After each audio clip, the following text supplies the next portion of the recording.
ஆண்டவராகிய இயேசு கிறிஸ்துவின் நாமத்தினாலே இந்த புதிய காலை பொழுதிலே உங்களை வாழ்த்துவதில் மகிழ்ச்சி அடைகிறேன். மற்றும் ஒரு புதிய காலை பொழுதை கர்த்தர் நமக்கு கொடுத்திருக்கிறார். ஒவ்வொரு நாளும் தேவனுடைய கிருபையும் இரக்கமும் நம்மை தாங்கிறது என்பதை நாம் மறந்துவிட முடியாது.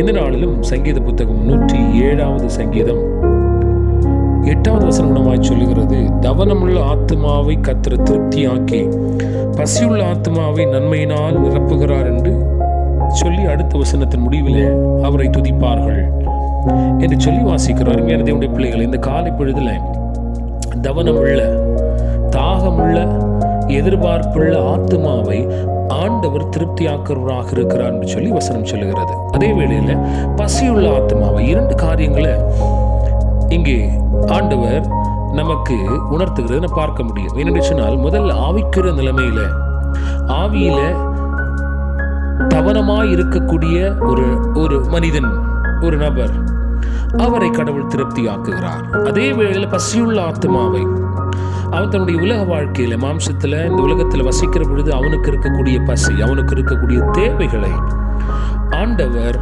நிரப்புகிறார் என்று சொல்லி வாசிக்கிறோம். இரண்டையுமே ஆண்டவர் நன்மையினால் நிரப்புகிறார். அதற்காக அவருடைய அதிசயங்கள் நிமித்தம் அவரை துதிப்பார்கள் என்று சொல்லி அடுத்த வசனத்தில் வாசிக்கிறோம். அருமையான தேவனுடைய பிள்ளைகள், இந்த காலை பொழுதுல உங்களுடைய ஆத்மாவை ஆண்டவர் திருப்தியாக்கி பசியுள்ள உங்களுடைய பொருளாதார சரீர தேவைகளையும் ஆண்டவர் திருப்தியாக்கக்கூடியவராக இருக்கிறார்.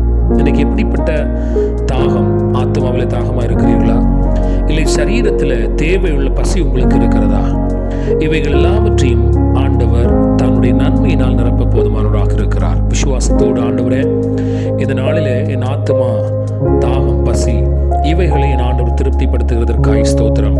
பசியுள்ள என்னுடைய வாழ்வை என் ஆண்டவர் திருப்திப்படுத்துகிறதற்காய் ஸ்தோத்திரம் என்று சொல்லுவோமா? கிருபையுள்ள ஆண்டவரே, இந்த நாளில் தவனமாய் பசியாய் தாகமாய் இருக்கக்கூடிய ஆத்மாக்களை கர்த்தர் திருப்திப்படுத்தும். தங்களுடைய ஆவின் சரீர நிலைமைகளிலே பசியோடு தேவைகளோடு இருக்கக்கூடியவர்களை என் ஆண்டவர் நன்மையினால் நிரப்புவீராக. அதற்காக என் ஆண்டவர்களை துதிக்க வைப்பீராக. இயேசுவின் நாமத்தில் நல்ல பிதாவே. God bless you. கர்த்தர் உங்களை ஆசீர்வதிப்பாராக.